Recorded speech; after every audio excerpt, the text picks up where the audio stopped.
حضرت انس بن مالک رضی اللہ تعالیٰ عنہ سے روایت ہے کہ رسول اللہ صلی اللہ علیہ وآلہ وسلم نے مونچھیں کاٹنے، ناخن تراشنے، زیر ناف کے بال مونڈنے اور بغلوں کے بال صاف کرنے کے لیے یہ مدت مقرر کی ہے کہ ہم 40 دن سے زائد نہ گزرنے دیں، اور ایک جگہ راوی نے 40 رات کہا ہے۔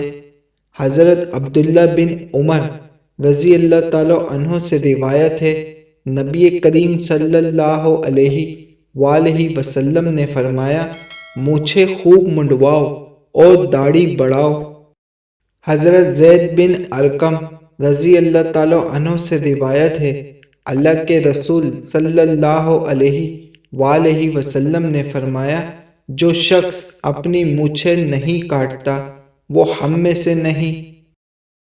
دوستو، اس حدیث پاک کو آپ تک پہنچا کر میں نے اپنا فرض پورا کر دیا۔ آج کل ہماری نوجوان نسلوں میں لمبی لمبی مونچھیں بڑھانے کا ایک فیشن چل پڑا ہے۔ شاید وہ اپنے آپ کو بہتر یا خوبصورت سمجھتے ہوں، تو آپ ان کو یہ حدیث پاک شیئر ضرور کر دیے گا کہ اللہ کے رسول نے صاف الفاظوں میں بتا دیا ہے، جو شخص اپنی مونچھیں نہیں کاٹتا وہ ہم میں سے نہیں۔ اور یہ بہت سخت جملہ ہے اللہ کے رسول کا، اگر سمجھے تو۔ ویڈیو پسند آنے کی صورت میں اسے لائک کر دیے گا۔ جزاک اللہ۔